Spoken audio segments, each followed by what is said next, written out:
The day after I watched this film, I went and picked this guy up because I wasn't satisfied with just a single chapter. I needed to see the entire thing. And I'll tell you why.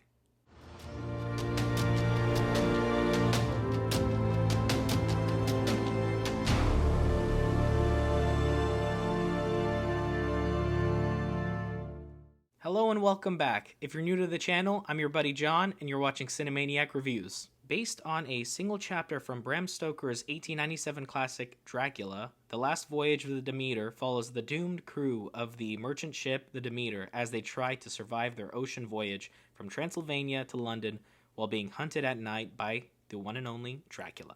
First, I want to say that this has been one of my most anticipated films for this year, and primarily just because of the story. It falls in the realm of stories that intrigue me personally, and I haven't really seen much marketed for this film. So a lot of people that I have spoken to didn't really know that this was releasing this weekend. This film is helmed by Norwegian director Andre Overdahl, who has previously directed films like Scary Stories to Tell in the Dark, as well as Troll Hunter. I will say that this film was directed masterfully, and the cinematography was eye-catching, and I love the fact that it centered around just a crew on a boat in the middle of the ocean, because it really kind of tests what you can really do within that small amount of space. My least favorite part of the film has to probably be the way that they handle Dracula in this. He is depicted more of a creature rather than a purposeful villain, and you can kind of see that they try to balance the two in this, but he just comes across more as a monster rather than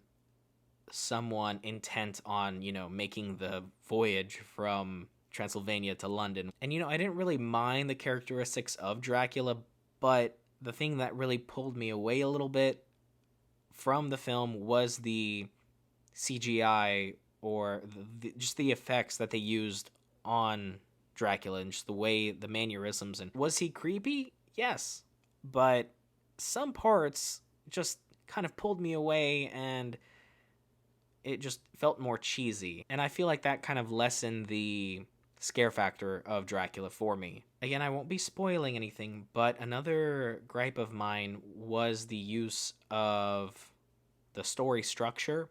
What they showed in the first act, the very beginning of the film, and how they wrapped it up towards the very end.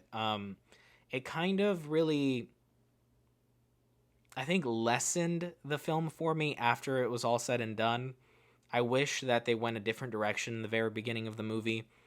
That way, it's more of a mystery rather than a how did they get to that point by the end of the film. The characters in the film actually save the story. You have Liam Cunningham, who plays the captain of the ship, as well as, I'm forgetting the young boy's name, but the young boy that I believe plays his grandson. And then you have other actors like David Desmalchin from Oppenheimer and Suicide Squad, as well as Corey Hawkins, who's played in Straight Out of Compton and BlacKkKlansman. This film has good actors, and I feel like the dialogue between each actor while they're in the ship and trying to solve the mystery of why people go missing, that's what pulled me in. And that's why I'll give it a pass as to how the film ended, because for the majority of the film, I was invested. And because of the way that the movie starts, you kind of have an assumption on how the movie ends. And so the purpose of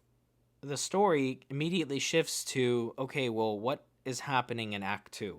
What is happening to these characters on this ship and their interactions, and what basically happens to them? And it definitely delivers in that aspect. This is another one of those instances where you really shouldn't get attached to anything or any person in the story, because it is a horror film and things happen.